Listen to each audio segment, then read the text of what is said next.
Geldrick Ogvassen by A.R. Archibald.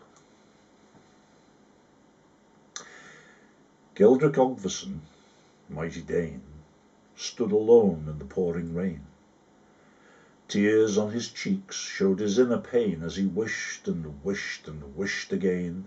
O gods of Asgard, these men here slain died in battle.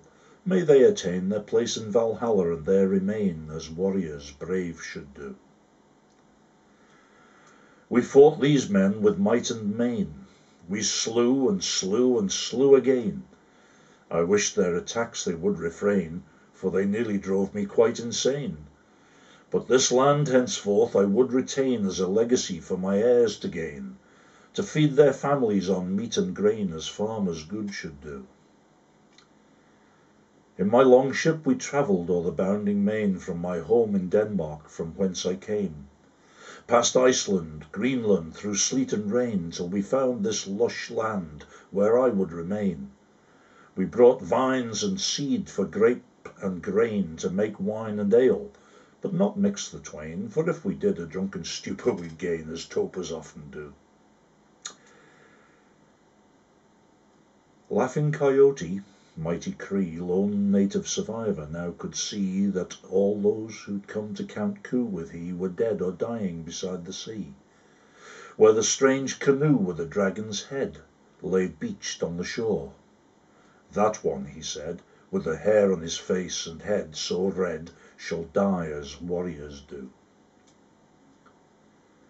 Redskin and Viking stood face to face.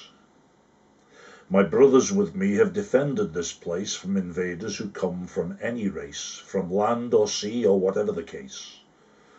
Thus the native spoke, but the helmeted Dane stood perplexed as he listened and taxed his brain.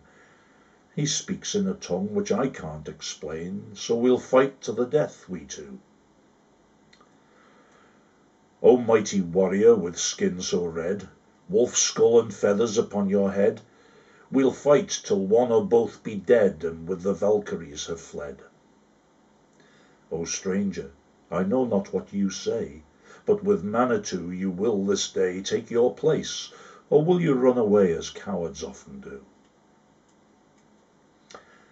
And so twixt the two the fight began, as at the Viking the Cree he ran, his tomahawk striking the shield of the man. But stone against studded metal never can do much harm, and so the Dane struck back with his axe with might and main, smashing the wolf skull right in twain, the skull of the redskin too. Geldrick Ogvassen, mighty Dane, returned to his ship with each of the slain, and laid them out in the pouring rain. Both Norseman and redskin he treated the same. All have fought bravely, all fought well. Now I alone am here to tell the saga of the battle, and how they fell, as warriors often do. All hope is gone, now I'm alone, of sailing the longship to my distant home. So I'll burn her now, and perhaps I'll roam this land of the red man who uses stone to fashion weapons. Now for fire to set alight a funeral pyre, so that to Valhalla they may retire, Viking and redskin too. So Geldrick Ogvassen, mighty Dane, put his shoulder to the bow and heaved and strained, as the tide came in the pouring rain, and set the ship afloat again. A torch he managed to set alight, and in the lowering evening light threw it on board and watched the sight as the flames to heaven grew.